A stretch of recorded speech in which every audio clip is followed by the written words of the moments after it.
Well, people often ask me how I got involved, and I have to sort of tongue-in-cheek tell them that I've never been in favour of poisoning people. And I get all sorts of reactions from that. But basically, when you're taught to be a doctor, you're taught to at least do no harm, and that is at the background, coupled with an evolving interest due to my father's influence and studying nutrition and getting involved in more natural remedies. That's got stronger. However, I have all the orthodox qualifications in general practice and children's health and nutrition, but I've been the Queensland Chair of the Australian College of Nutritional and Environmental Medicine and the Australian Integrative Medical Association. And as I mentioned before, for 6 years I was a member of the Complementary Medicine Evaluation Committee of the Therapeutic Good Administration. So that's my background, and I suppose that's what's driven me. I suppose, touching on what Jeannie just said, it is, I suppose one thing that TGA experience taught you is to evaluate research, and when the National Research Committee in the United States in 2006 has 500 studies and 1,000 references indicating there are difficulties with teeth fluorosis, with skeletal problems, with thyroid function, with brain function, osteogenic sarcoma, and a situation led by dentists who are primarily interested in teeth and not the rest of the body, or public servants who seem to be driven by a political and not a medical agenda, quite happily brush that aside. And it's quite astounding that has been allowed to get through a system. The benefits of fluoridation are minimal, if any, and the research supports that as well. I'm Doug Ibringham. I was a family doctor in Rockhampton 40 odd years ago, and I wrote to the paper saying what a good thing fluoridation was. Then I started to find evidence that there was not all good things come out of fluoridation, and I changed my mind, and I've been studying the subject from that point of view ever since. Well, the profession is waking up to the fallacies of fluoride promotion. It's rhetoric, not science. We need the all health professionals, teachers and researchers, to look at the things from the objective point of view and not to the political and rhetoric point of view. Look for the money trail. Decades ago, it was the aluminium industry providing most of the fluoride waste, and they were the ones that were sponsoring surveys of public health. But they only did it for teeth. They ignored and they failed to investigate other organs of the body, the thyroid gland, the bones, and every other part of the body is affected. What about effective? The word effective, they say it's safe and effective. Would you agree that water fluoridation is effective in stopping or reducing tooth decay? I don't say it is, only on the word of dentists I've spoken to who've done proper research and published research into the effectiveness of it. And I haven't been all that concerned with that aspect because I've been focusing on the side effects.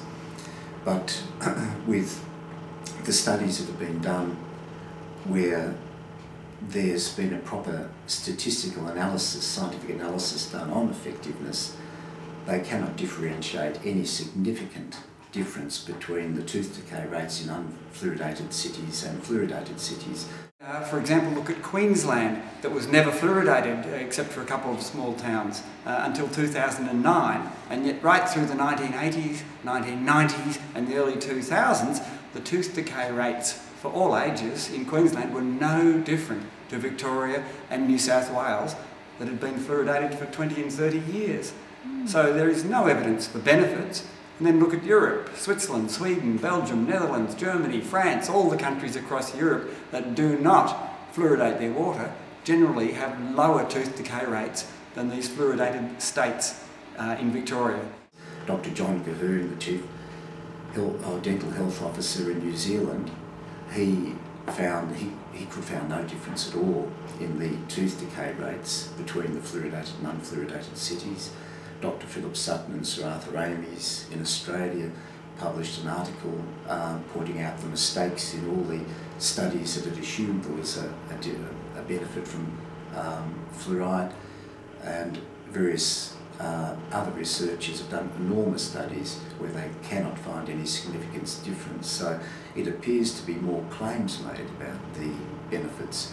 But as I say, if there's any harm confirmed from the treatment, then the effectiveness or otherwise is totally irrelevant. It can't be given as a treatment if it's harming patients, forcing them to have the treatment regardless of its effectiveness.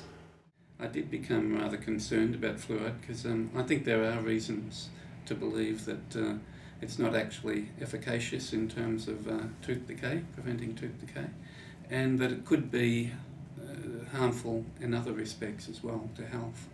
I mean, there are a lot of experts forming this opinion now, and in Europe they're basically taking fluoride out of their water supplies to a large extent. I think it's an antiquated technology basically that could be quite harmful, and I suspect we're probably better off without it. It's pretty clear that a lot of people are very concerned about it, and you meet individuals who say they've been made sick through fluoride, and they're not pretending. I mean, there's medical evidence for it, but there is medical evidence that fluoride does adversely affect some people at least.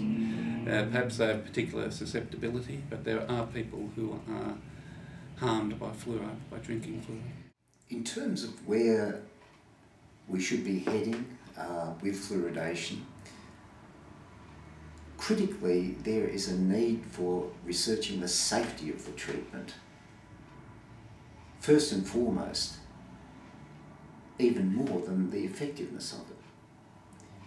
Because at the moment, from the clinical studies that I'm seeing with patients, they appear to be getting affected by the fluoridated water, and often badly, to the point of being where the fluoridated water is indeed a risk to their life.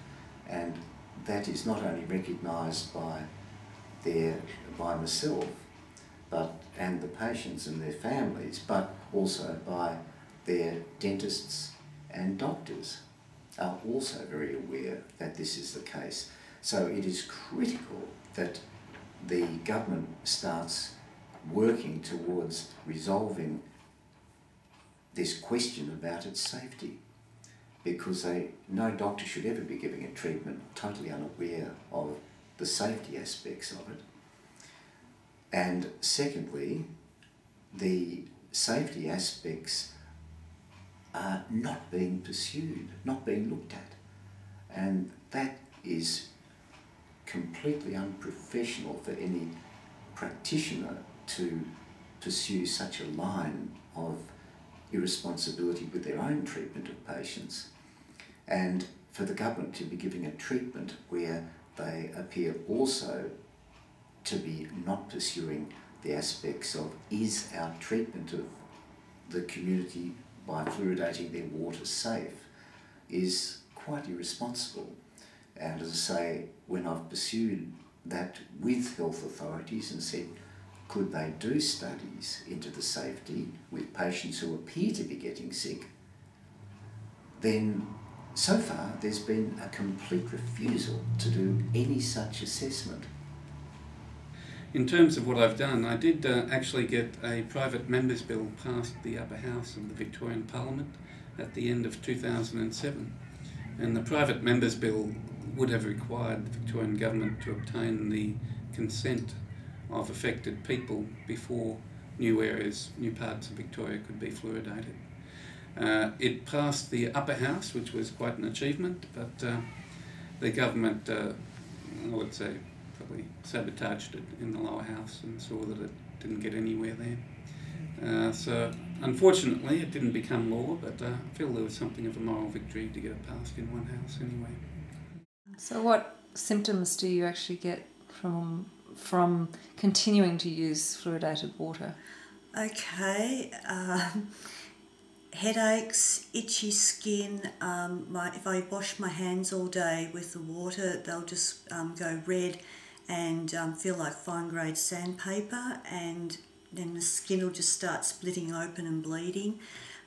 These days, when I have my once-a-week shower, I usually vomit within the first 24 hours, and I'm in bed for 2 days because I just can't move. Wobbly legs, dizziness, just extreme exhaustion, and the brain is just not working at all. The American report, which recommended the testing be done, was just reflecting the identical request from the National Health and Medical Research Council in 1991 that said that testing into sensitivity to fluoride must be carried out. And as a result, the NH and MRC now appear to be going against the earlier recommendation without that testing ever having been done. And from the clinical evidence, it appears that that was a rather bad oversight on their part. So the American research in 2006 is now recommending that that be done again, and this is where, of course, it would result in an explanation as to why people are getting sick from the fluoride exposure on a scientific level. But if you go, do you go on holidays? I can't go on holidays because where in Australia is there no fluoridation. Okay, you can go to a little country town, but it might be exciting, but basically if I want a decent holiday and have a relaxing time not having to do anything, I have to go overseas. Europe, Scandinavian countries cannot afford that on a pension. Why Scandinavia specifically? They've got no fluoride in their water. They've taken it out. The supermarkets are saying they have not sold so much, spring water or no water than ever before. Since the fluoride's gone in, they're making that much money on bottled water. It's just amazing. What a tragedy it is that in this once pure and healthy nation, it is now so difficult to find pure drinking water as nature intended. Trusted sources such as Green Hill Springs still exist, but cannot cater to the needs of an entire nation due to limited capacity and supply. What a tragedy that simply turning on the kitchen tap or running the garden hose entails the transference of industrial waste. Pure water is no longer available and free to all. Big industry holds our purity hostage, more so with each passing day. And that's just what's happening. That's part of the bigger picture.